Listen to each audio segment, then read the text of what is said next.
이번 영상에서는 아이들과 함께하는 목욕 그리고 스킨십에 대해서 이야기를 해보려고 합니다. 목욕부터 이야기를 해볼까요? 목욕 중에 질문이 가장 많은 건 단연 언제까지 목욕을 해도 될까요? 입니다. 일단 언제까지부터 먼저 말씀을 드리자면 우리가 이성 부모와 함께하는 목욕이 있고요. 그 다음 남매가 함께하는 목욕이 있습니다. 둘 다 최고로 길면 이제 만 나이가 도입이 되었죠. 만 8세입니다. 그러니까 초등학교 한 2학년 정도 될 것 같아요. 아이들 그때까지 최고로 길면 함께 목욕을 하는 거고요. 그 이후는 이제 분리 목욕을 해주는 게 좋은데 일단 이유를 좀 설명을 해드리도록 할게요. 아이들 만 8세 이전에는 아이들 이제 유아기 시기에 성을 겪고 있는 거예요. 그렇기 때문에 성에 대한 행동이나 질문이나 그런 것들이 문제 행동이 아니고 아이들이 궁금해하고 탐색하는 과정 중에 있기 때문에 부모가 충분히 답을 할 수 있다면, 충분히 적절한 태도로서 자연스럽게 대응할 수 있다면 함께 목욕을 하면서 호기심을 해결해주고 하는 게 가장 좋아요. 하지만 그때 이후에는 이제 아이가 사춘기 호르몬이 이제 언젠가 돌 거란 말이에요. 요즘에 아이들이 빠르면 초등학교 3학년, 그러니까 만 9세 정도 되면 아이들의 사춘기의 어떤 모습들이 나온다라고 하는 얘기 들어보셨죠? 그러니까 아이가 뭐 몽정을 하거나 아니면 초경을 하거나 그렇기 때문에 넌 더 이상 나랑 목욕을 못해 이렇게 딱 얘기하는 것보다 훨씬 더 좋은 방향은 아이가 스스로 독립적으로 샤워를 할 수 있는 능력을 갖게 되고 기술들이 있잖아요. 머리를 꼼꼼하게 헹굴 수 있다. 뭐 이런 것들이 있잖아요. 아이가 충분히 독립적으로 샤워를 할 수 있고 이거 되게 중요한 능력이죠. 자신의 몸을 독립적으로, 그죠? 그리고 아이가 이제 사춘기 호르몬 돌기 전에 자연스럽게 이제 네가 충분히 너 혼자 샤워를 할 수 있으니까 한번 해봐라. 엄마, 아빠, 어른이라면 스스로 샤워를 하잖아요. 그렇게 아이에게 얘기를 하는 거예요. 간혹 놀이의 연장선에서 이걸 계속 해도 되느냐라고 물을 때가 있어요. 남매건 아니면 뭐 이성 부부건 아빠와 엄마와 뭐 놀이를 하면서 물놀이를 하는 거겠죠. 하는 걸 너무 좋아하는데 계속 이어서 하면 안 되냐라고 하는 건데요.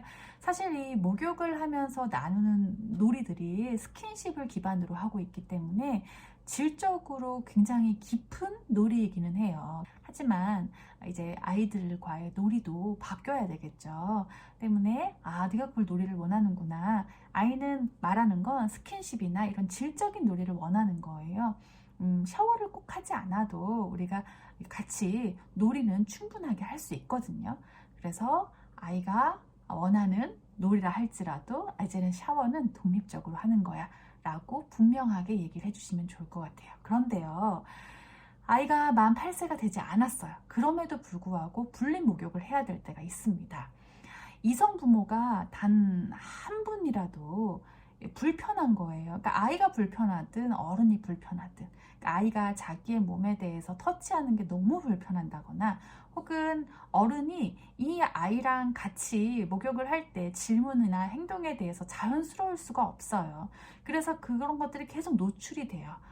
불편하다라는 게. 그렇다면 아이가 목욕을 하는 의미도 없고 해야 될 그 필요성도 없기 때문에 가능하면 분리 목욕으로 혹은 동성 부모가 챙기는 목욕으로 바꿔주시는 게 좋고요. 남매도 마찬가지입니다. 한 명이 불편하다 그러면 네가 불편하면 따로 목욕해야지 라고 이야기를 해주시면서 분리 목욕을 하시는 겁니다. 아시겠죠? 목욕에 대해서 한 가지만 더 이야기해 드리도록 할게요. 아까 전에 자신이 독립 샤워를 할 수 있어야 된다고 했어요. 근데 아이들이 머리를 감고 뭐 구석구석 겨드랑이에 뭐 구석대에 막 끼는 데 있잖아요. 이런 것들을 구석구석 씻는 것도 배워야 하지만 성기를 씻는 방법도 배워야 합니다. 우리 이제 아이들, 여자아이들 같은 경우에는 씻을 때 음순을 막 비누칠을 막 뻐덕뻐덕하게 하는 거 아니죠. 우리가 뒷물이라고 하잖아요. 그래서 우리가 음순으로부터 항문의 순으로 우리가 흐르는 문으로 자연스럽게 씹는 거잖아요. 그리고 우리가 예민한 어떤 부분에 대해서는 손을 깊게 넣는 건 아니다라고 하는 것을 가르치면서 샤워를 하는 방법을 가르치는 거고요. 남자아이들도 마찬가지입니다. 남자아이들 같은 경우에는 이 아직 유아기 그리고 초등기 시기에도 포경이 되어 있는 상태예요. 그렇기 때문에 우리가 이 포경 상태인 상태를 포피를 벗겨내는 포경 수술을 하기도 하죠. 그런데 아이가 그러기 전에는 그 기두와 그 포피 사이에 찌꺼기가 끼기도 해요. 음경의 어떤 모양에 따라서 다르기도 한데 아이들이 그 포피 사이에 끼는 찌꺼기를 제거할 수 있도록 샤워를 할 때 가르쳐야 되고요. 이게 이제 잘 벗겨내지 않으면, 그러니까 그것도 막 매일매일 같이 막 뽀덕뽀덕 하는 건 아니에요. 흐르는 물로 자연스럽게 그냥 살짝살짝 찌꺼기가 제거될 수 있도록만 도우면 됩니다.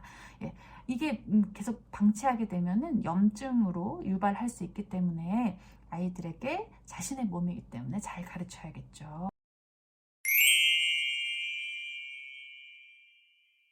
스킨십은 일단 두 가지죠. 그러니까 아이와 부모가 있는데 아이에게 하는 스킨십이 있을 거고요. 아이가 부모에게 하는 스킨십, 이렇게 두 가지가 있을 것 같아요.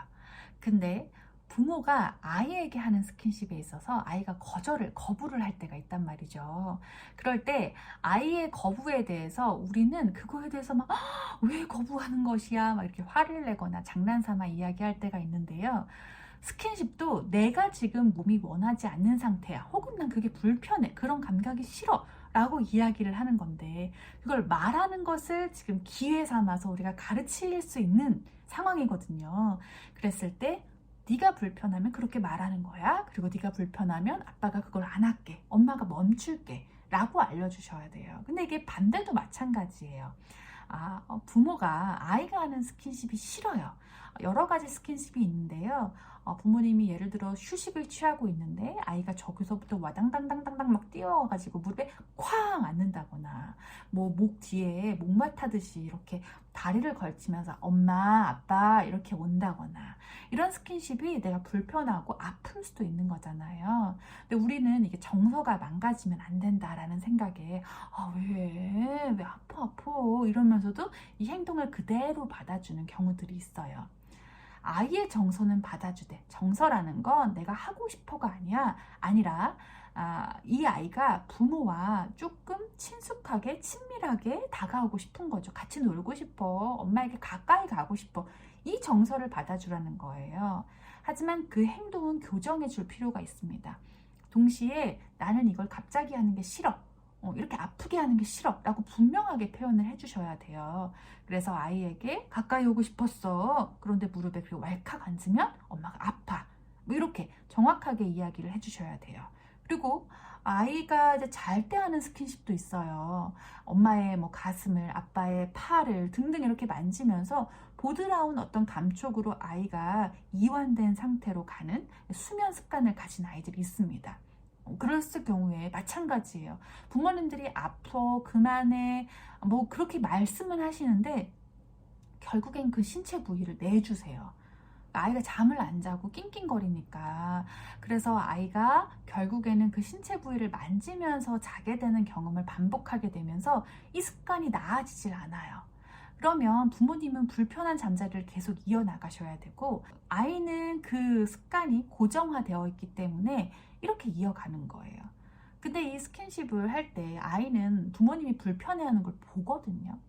그럼에도 불구하고 내가 원하니까 어떻게 해야 돼, 이렇게 된단 말이에요.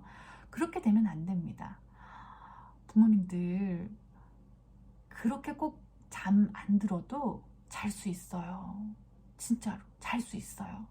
그러니까 그 부분을 끊어내시고 대체되는 감각이나 행동으로 바꿔주셔야 돼요.